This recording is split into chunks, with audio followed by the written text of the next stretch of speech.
अस्सलामुअलैकुम संगता मखोड़ कोड़े सलामा देगा नौता टोका नाड़ी जुम्मा जोड़ियां जन शेरली तमीर घोरी है ये सन 2020 के साल 12 महीना 6 तारीख का महफिल करना इलाका माची है खास कर आवाज हुए मैं होता का महफिल भी गए 10 तरह फकीर अली खान फिर बल्लू है फरमाश बादल बाज महफिल माजिद है गुल्ले है फरमाश है अदाया के नाड़ी जुम्मा तरफा आदम चाकरानी है फरमाश बादल बाज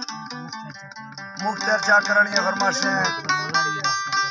मोत पर मजारी है फरमाश मुख्तार तरफा